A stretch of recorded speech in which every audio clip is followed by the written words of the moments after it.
Nakakakaba. 5 taon na rin kasi nung huli akong sumulat ng sarili kong piyesa at tumula sa harap ng madla, kaya pagpasensyahan niyo na. Pero dahil ang tema ng Buglasan 2025 ay tungkol sa ating kultura, sabi ko, sige nga, subukan kong tumula para naman tumugma. At ang naisipan kong tula ay tungkol sa pagbagsak at muling pagbangon. Grabe, bigat nun!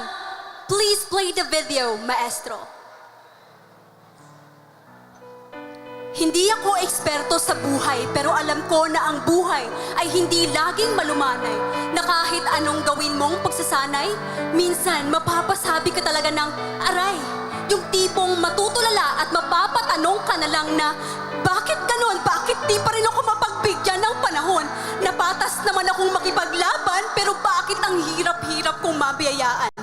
Idagdag mo pa yung mga taong sabik sa iyong pagbagsak na handang humalakhak sa oras na ikaw ay humagapak at mawasak.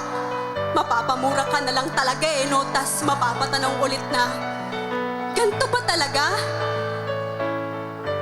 Pero di ba, ganito naman talaga? O wag niyo muna akong husgahan. Hindi ko sinasabing normal ang kahirapan. Natutunan ko lang na sa mundong ating ginagalawan, ang makamit ang matamis na buhay ay mahirap talagang makamtan. Na ang proseso ng pag-asenso kailan may di magiging linyang diretsyo na ganun talaga. Kung gusto mo ng pagbabago, marami kang maiengkwentro. Kaya, Mama, sa'yo ako ay saludo. Kasi kahit mailap, pinipili mong mangarap na di bali ng sinasabi ng ibang tao basta alam mong wala kang inaagrabyado. Kaya ulit sa'yo ako ay saludo. Dahilan kung ba't mas pinipili kong maging mabuting tao kahit sobrang lupit ng mundo.